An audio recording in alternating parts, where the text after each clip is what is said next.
يسعك الفضاء الرحيم الفسيح فبالله كم تستطيع. السلام علیکم، میرا نام عبدالرحیم ہے. میں مختلف احادیث کی کتابوں سے مختلف ٹاپکس پہ ویڈیوز بنا رہا ہوں. تو امام ابو یعلا موصلی کی جو مجموعہ احادیث ہیں ان سے کچھ حدیثیں ہیں. اعوذ باللہ من الشیطان الرجیم، بسم اللہ الرحمن الرحیم. حدیث نمبر 1738. حضرت عقبہ بن عامر رضی اللہ تعالیٰ عنہ فرماتے حضور صلی اللہ علیہ وسلم نے فرمایا نظر قسم ہے، اس کا کفارہ قسم والا کفارہ ہے. ایک اور حدیث ہے 1739. حضرت عقبہ بن عامر رضی اللہ تعالیٰ عنہ فرماتے ہیں کہ حضور صلی اللہ علیہ وسلم اگر قرآن اس کو کھال میں رکھا جائے پھر اس میں ڈالا جائے تو وہ نہیں جلے گا. حضرت عبد الرحمن اس کی تفسیر کرتے ہیں جس نے قرآن کو اکٹھا کیا پھر آگ میں داخل ہوا تو خنزیر سے برا ہے.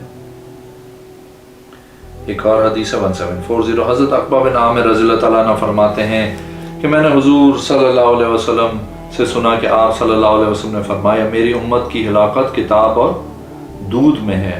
صحابہ کرام نے عرض کی کتاب و دودھ سے کیا مراد ہے؟ آپ صلی اللہ علیہ وسلم نے فرمایا لوگ قرآن سیکھیں گے، اس کی تعویل کریں گے، اس کے علاوہ ایسی تعویل جو اس کی نہیں ہے، دودھ کو پسند کریں گے، جماعتوں اور جمعہ کو چھوڑیں گے اور دیہاتی بن جائیں گے. اور حدیث ہے 1741. حضرت عقبہ بن عامر رضی اللہ تعالیٰ عنہ فرماتے ہیں کہ حضور صلی اللہ علیہ وسلم نے فرمایا جو اپنے گھر سے مسجد کی طرف نکلا اس کے لیے ہر قدم پہ 10 نیکیاں لکھی جائیں گی. مسجد میں بیٹھ کے نماز کے انتظار کرنے والا قانت رجوع کرنے والا ہے، اس کے لیے نمازیں لکھی جاتی ہیں یہاں تک کہ وہ گھر واپس آ جائے. ایک اور حدیث ہے 1742. حضرت عقبہ رضی اللہ تعالیٰ عنہ سے روایت ہے حضور صلی اللہ علیہ وسلم نے احد کے شہیدوں کے بارے میں فرمایا میں تمہارے آگے انتظار کروں گا، میں تم پہ گواہ ہوں، میں تم سے حوض کا وعدہ کرتا ہوں. میں اب بھی اس جگہ سے حوض کو دیکھ رہا ہوں. اس حوض کی چوڑائی مقام ایلیا سے لے کے مقام جفا تک ہے. مجھے زمین کے خزائن کی چابی دے دی گئی ہے اس حال میں کہ میں یہاں ہوں.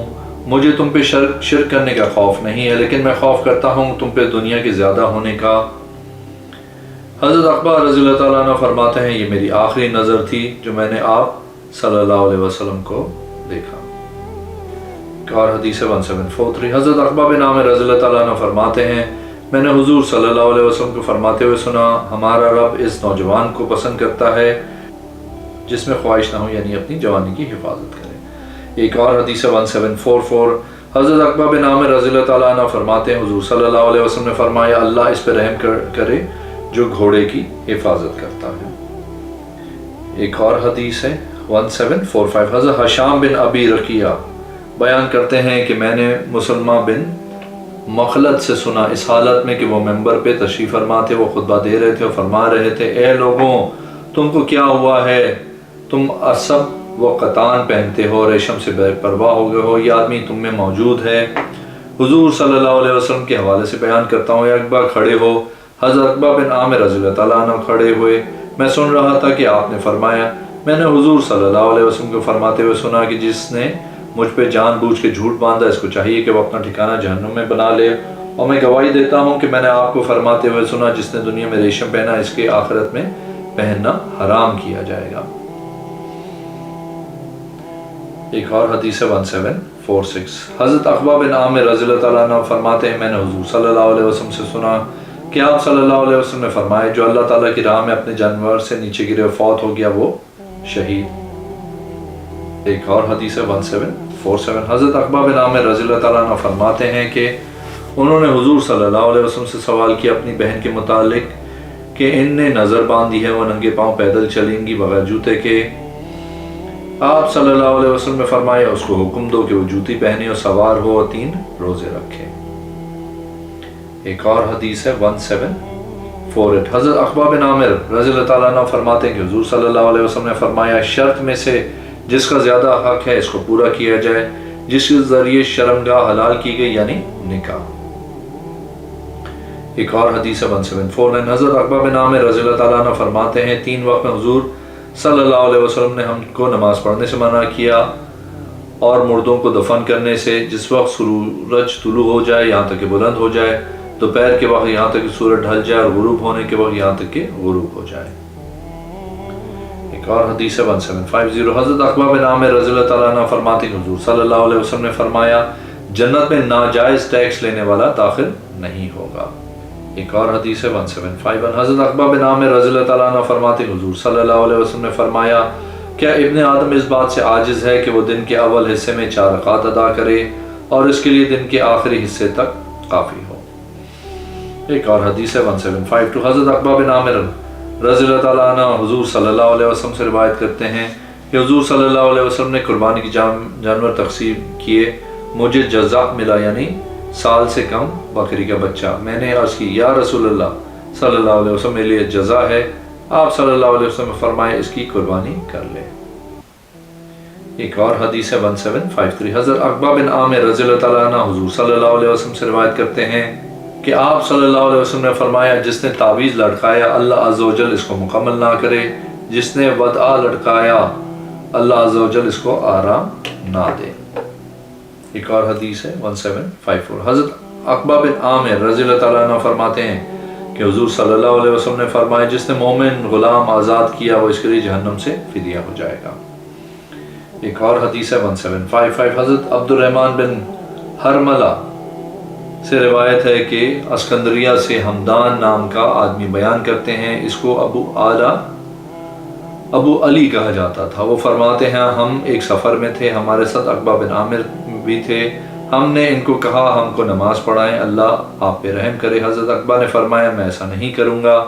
میں نے حضور صلی اللہ علیہ وسلم کو فرماتے ہوئے سنا کہ جس نے لوگوں کی امامت کروائی، وقت پہ مکمل نماز پڑھائی تو امامت کرانے والے اور پڑھنے والے کے لیے ثواب ہے، جس نے اس میں کوئی کمی بیشی کی تو امامت کرنے والے کو گناہ ہوگا، جنہوں نے پڑھی ان پہ کوئی گناہ نہیں ہوگا۔ ایک اور حدیث ہے 1756 حضرت عقبہ بن عامر رضی اللہ تعالیٰ عنہ فرماتے ہیں حضور صلی اللہ علیہ وسلم سے سنا کہ آپ صلی اللہ علیہ وسلم نے فرمایا مسلمان مرد کے لیے جائز نہیں کہ وہ اپنے بھائی کے منگنی کے پیغام پہ پیغام بھیجے یہاں تک کہ وہ بھائی چھوڑ دے، کوئی مسلمان اپنے بھائی کی بیع پہ بیع نہ کرے یہاں تک کہ وہ چھوڑ دے۔ ایک اور حدیث 1758 حضرت عقبہ بن عامر رضی اللہ تعالیٰ عنہ فرماتے ہیں کہ حضور صلی اللہ علیہ وسلم نے فرمایا جس کی 3 بیٹیاں ہوں وہ ان پہ صبر کرے، ان کو کھلائے اور پلائے اور ان کو نئے کپڑے پہنائے تو یہ بچیاں اس کے لیے جہنم کا پردہ ہو جائیں گی۔ ایک اور حدیث ہے 1759 حضرت عقبہ رضی اللہ تعالیٰ عنہ فرماتے ہیں حضور صلی اللہ علیہ وسلم نے فرمایا اگر کسی چیز میں شفا ہے تو پچھا لگوانے میں، شہد پینے میں یا داغ لگوانے میں، میں داغنے کو ناپسند کرتا ہوں، اس کو نہیں پسند کرتا۔ حضرت 1760 حضرت عقبہ بن عامر رضی اللہ تعالیٰ عنہ فرماتے ہیں کہ حضور اقدس صلی اللہ علیہ وسلم نے فرمایا آدمی اپنے صدقے کے سائے میں ہوتا ہے یہاں تک کہ لوگ کے درمیان فیصلہ کیا جائے گا، یہ لوگوں کے درمیان قصاص لیا جائے۔ حضرت ابو خیر فرماتے ہیں مجھ پہ کوئی دن ایسا نہیں گزرتا جس دن میں صدقہ نہ ادا کیا کروں، اگرچہ آٹے، شکر اور گھی سے بنی ہوئی روٹی کا ٹکڑا اگرچہ پیاز کا حصہ ہی کیوں نہ ہو۔ ایک اور حدیث ہے 1761 حضرت عقبہ بن عامر رضی اللہ تعالیٰ عنہ حضور صلی اللہ علیہ وسلم سے روایت کرتے ہیں کہ آپ صلی اللہ علیہ وسلم نے فرمایا جس نے ایک روزہ اللہ تعالیٰ کی رضا کے لیے رکھا اللہ عز و جل اس کو جہنم سے 100 سال کی مسافت تک دور کر دے گا۔ ایک اور حدیث ہے 1762 حضرت جابر بن عبداللہ رضی اللہ تعالیٰ عنہ فرماتے ہیں حضور صلی اللہ علیہ وسلم نے کشمش اور کھجور اور خشک کھجور اور تر کھجور ملانے سے منع کیا ہے۔ ایک اور حدیث ہے 1764 حضرت جابر بن عبداللہ رضی اللہ تعالیٰ عنہ فرماتے ہیں کہ ہم حضور صلی اللہ علیہ وسلم کے ساتھ ایک سفر میں تھے، میں سو گیا پھر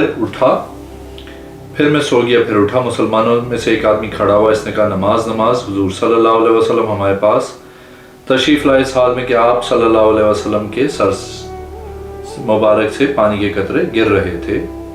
آپ صلی اللہ علیہ وسلم نے نماز پڑھی، پھر فرمایا مجھے اپنی امت میں مشقت کا خوف نہ ہوتا تو میں پسند کرتا کہ اپنی امت پر کہ یہ نماز اس وقت ادا کی جائے۔ حضرت فرات فرماتے ہیں میرا خیال ہے وہ عشاء کی نماز تھی۔ ایک اور حدیث ہے 1765 حضرت جابر بن عبداللہ رضی اللہ تعالیٰ عنہ فرماتے ہیں کہ حضور صلی اللہ علیہ وسلم نے فرمایا میں اپنے مویشیوں کو روک لیا رکھو یہاں تک کہ رات کا ڈر چلا جائے کیونکہ اس وقت شیاطین کو جلایا جاتا ہے۔ ایک اور حدیث ہے 1766 حضرت جابر بن عبداللہ رضی اللہ تعالیٰ عنہ فرماتے ہیں کہ حضور صلی اللہ علیہ وسلم نے حکم دیا ہم کو دروازہ بند کرنے کا اور برتن کو ڈھانپنے کا اور مشکیزے کا منہ بند کرنے کا اور چراغ بجھانے کا، اور ہم اپنے مویشی کو روک لیں یہاں تک کہ عشاء کی تاریخی جائے، اور منع کیا ہم کو بائیں ہاتھ سے کھانے اور ایک جوتی میں چلنے سے، سما اور احتبا سے ایک کپڑے میں کرنے سے۔ ایک اور حدیث ہے 1767، حضرت جابر بن عبداللہ رضی اللہ تعالیٰ عنہ فرماتے ہیں کہ حضور صلی اللہ علیہ وسلم نے حضرت نجاشی کی نماز پڑھائی تو میں دوسری یا تیسری صف میں تھا۔ ایک اور حدیث ہے 1768، حضرت ابو ہریرہ رضی اللہ تعالیٰ عنہ فرماتے ہیں کہ ایک آدمی جس کو ابو حمید کہا جاتا ہے وہ حضور صلی اللہ علیہ وسلم کی بارگاہ میں دودھ لے کے آیا ایک برتن میں۔ آپ صلی اللہ علیہ وسلم نے فرمایا اس کو ڈھانپ کر کیوں نہیں لائے اگرچہ اس پہ لکڑی رکھ لو۔ ایک اور حدیث ہے 1769، حضرت جابر رضی اللہ تعالیٰ عنہ فرماتے ہیں کہ آپ صلی اللہ علیہ وسلم نے فرمایا سیدھے رہو، میانہ روی اختیار کرو، تم میں سے کوئی بھی اپنے عمل کے ساتھ نجات نہیں پائے گا۔ ہم نے عرض کی یا رسول اللہ صلی اللہ علیہ وسلم آپ بھی؟ آپ صلی اللہ علیہ وسلم نے فرمایا میں بھی نہیں، مگر مجھے اللہ تعالیٰ نے اپنی رحمت سے ڈھانپ لیا ہے۔ ایک اور حدیث ہے 1770، حضرت جابر بن عبداللہ رضی اللہ تعالیٰ عنہ فرماتے کہ حضور اقدس صلی اللہ علیہ وسلم نے فرمایا شرمندگی اور رسوائی ابن آدم کو قیامت دن اللہ کے سامنے کھڑا ہونے کا موقع پہ اتنی ہوگی بندہ خواہش کرے گا کہ اسے دوزخ میں پھینکنے کا حکم جاری کر دیا جائے۔ ایک اور حدیث ہے 1771، حضرت جابر بن عبداللہ رضی اللہ تعالیٰ عنہ فرماتے کہ حضور صلی اللہ علیہ وسلم نے ابو طیبہ کو بلوایا، اس نے آپ صلی اللہ علیہ وسلم کو بچھا لگایا، اس نے اس کی مزدوری مانگی تو آپ صلی اللہ علیہ وسلم نے اس کو 3 سا دیے، اس نے ایک سا 4.5 کلو واپس کر دیا۔ ایک اور حدیث ہے 1772، حضرت جابر بن عبداللہ رضی اللہ تعالیٰ عنہ فرماتے کہ حضور صلی اللہ علیہ وسلم محارب خصفہ سے مقام نہل میں لڑے، مسلمانوں میں سے کچھ لوگوں نے دیکھا، ان میں سے ایک آدمی آیا، اس کو غورز بن حارث کہا جاتا تھا، یہاں تک کہ وہ حضور صلی اللہ علیہ وسلم کی سر پہ کھڑا ہو گیا تلوار کے ساتھ۔ اس نے کہا کون آپ کو صلی اللہ علیہ وسلم کو مجھ سے بچائے گا؟ آپ صلی اللہ علیہ وسلم نے فرمایا اللہ۔ تلوار اس کے ہاتھ سے گری، حضور صلی اللہ علیہ وسلم نے اس کی تلوار کو پکڑا، آپ صلی اللہ علیہ وسلم نے فرمایا اب تم کو کون مجھ سے بچائے گا؟ اس نے کہا آپ بہتر پکڑنے والے ہیں۔ آپ صلی اللہ علیہ وسلم نے فرمایا تو گواہی دیتا ہے کہ اللہ کے علاوہ کوئی معبود نہیں؟ اس نے کہا نہیں، لیکن میں آپ سے وعدہ کروں گا کہ نہ تو میں خود آپ سے لڑوں گا، نہ ان لوگوں کے ساتھ رہوں گا جو لوگ آپ سے لڑیں گے۔ آپ صلی اللہ علیہ وسلم نے اس کا راستہ چھوڑ دیا، وہ اپنے ساتھیوں کے پاس گیا، اس نے کہا میں لوگوں میں سے بہتر کے پاس سے آیا ہوں۔ جب ظہر یا عصر کا وقت آیا حضور صلی اللہ علیہ وسلم نے نماز خوف کا حکم دیا۔ امام ابو عوانہ کو شک ہے لوگوں کے 2 گروہ تھے، ایک گروہ دشمن کے مقابلے میں تھا، ایک گروہ حضور صلی اللہ علیہ وسلم کے ساتھ نماز پڑھ رہا تھا۔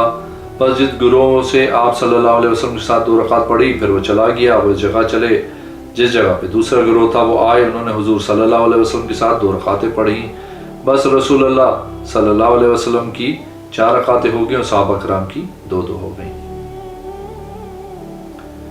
ایک اور حدیث ہے 1773، حضرت جابر رضی اللہ تعالیٰ عنہ فرماتے ہیں ایک آدمی نے عید کی نماز سے پہلے بکری کا بچہ ذبح کر لیا۔ آپ صلی اللہ علیہ وسلم نے فرمایا تیرے بعد کسی کے لیے جائز نہیں ذبح کرنا یہاں تک کہ وہ عید کی نماز پڑھ لیں۔ ایک اور حدیث ہے 1774، حضرت جابر رضی اللہ تعالیٰ عنہ فرماتے ہیں حضور صلی اللہ علیہ وسلم نے رمضان میں سفر کیا، صحابہ کرام میں سے کسی کو روزہ سخت لگا، اس نے اپنی اونٹنی درخت کے سائے کے نیچے کر لی، حضور صلی اللہ علیہ وسلم کو اس کی خبر دی گئی، آپ صلی اللہ علیہ وسلم نے فرمایا اس کو حکم دو کہ وہ افطار کرے۔ پھر حضور صلی اللہ علیہ وسلم نے ایک برتن منگوایا، اس میں پانی تھا، آپ صلی اللہ علیہ وسلم نے اپنے ہاتھ مبارک رکھا، جب صحابہ نے دیکھا آپ صلی اللہ علیہ وسلم نے پیا تو انہوں نے بھی پیا۔ اور حدیث ہے 1775، حضرت جابر رضی اللہ تعالیٰ عنہ فرماتے حضور صلی اللہ علیہ وسلم نے فرمایا میں نے عرایا میں رخصت دی ایک وثق کے ساتھ 2 اور 3 اور 4 وثقوں کی بیع کرنے کی، اور فرمایا ہر کھجور کے درخت میں 10 وثق ہیں، جو باقی کی کھجور ہو اس کو مسجد میں رکھ دیا جائے مساکین کے لیے۔ محمد نامی راوی بھی فرماتے ہیں کہ اس دن آپ اس طرح تجارت پہ شرط لگاتے ہیں۔ ایک اور حدیث 1776 حضرت جابر رضی اللہ تعالیٰ عنہ فرماتے ہیں حضور صلی اللہ علیہ وسلم نے فرمایا جس نے میرے منبر پہ جھوٹی قسم اٹھائی وہ اپنا ٹھکانہ جہنم میں بنا لے۔ ایک اور حدیث ہے 1777 حضرت جابر بن عبداللہ رضی اللہ تعالیٰ عنہ فرماتے ہیں کہ حضور صلی اللہ علیہ وسلم نے فرمایا کافر اور مسلمان کے درمیان فرق نماز کو چھوڑنا ہے، یعنی انکار کرنا مراد ہے۔ ایک اور حدیث ہے 1778 حضرت جابر بن عبداللہ رضی اللہ تعالیٰ عنہ فرماتے ہیں کہ حضور صلی اللہ علیہ وسلم میرے منبر اور میرے گھر کے درمیان جگہ جنت کی کیاری میں سے ایک کیاری ہے، بے شک میرا منبر جنت کی نہروں میں سے ایک نہر میں ہے۔ ایک اور حدیث ہے 1779 حضرت جابر رضی اللہ تعالیٰ عنہ فرماتے ہیں کہ حضور اکرم صلی اللہ علیہ وسلم نے فرمایا آدمی کی توبہ قبول ہوتی ہے اگرچہ اسلام سے 4 مرتبہ بھی مرتد ہوا ہو۔ ایک اور حدیث ہے 1780 حضرت جابر بن عبداللہ رضی اللہ تعالیٰ عنہ فرماتے ہیں کہ وہ غزوہ میں تھے، ان کو سخت بھوک لگی، سمندر نے ایک بہت بڑا جانور پھینکا، انہوں نے اس کو پکڑا اور 25 دن اس کا گوشت کھاتے رہے۔ حضرت ابو زبیر رضی اللہ تعالیٰ عنہ فرماتے ہیں کہ حضرت جابر بن عبداللہ رضی اللہ تعالیٰ عنہ فرماتے ہیں کہ حضور صلی اللہ علیہ وسلم نے فرمایا کیا تم اس سے کوئی شے ہمارے لیے بھی لائے ہو؟ ایک اور حدیث 1781 حضرت جابر بن عبداللہ رضی اللہ تعالیٰ عنہ فرماتے ہیں انہوں نے خیبر کے دن گھوڑے، خچر اور پالتو گدھے ذبح کیے، حضور صلی اللہ علیہ وسلم نے منع کیا خچروں اور پالتو گدھوں کو ذبح کرنے سے اور گھوڑوں سے منع نہیں کیا۔ ایک اور حدیث 1782 حضرت جابر بن عبداللہ رضی اللہ تعالیٰ عنہ فرماتے ہیں کہ حضور صلی اللہ علیہ وسلم نے دبا اور مزفت اور نقیر برتن میں نبید بنانے سے منع کیا۔ حضرت ابو زبیر رضی اللہ تعالیٰ عنہ فرماتے ہیں کہ حضرت جابر رضی اللہ تعالیٰ عنہ جب مشکیزہ نہ پاتے تو ایک پتھر کے پیالے میں بناتے تھے۔ اگر آپ نے میرے چینل کو اب تک سبسکرائب نہیں کیا تو پلیز کیجیے، اس ویڈیو کو لائک کیجیے، اگلی ویڈیو میں انشاءاللہ حاضر ہوں گا۔ اللہ حافظ۔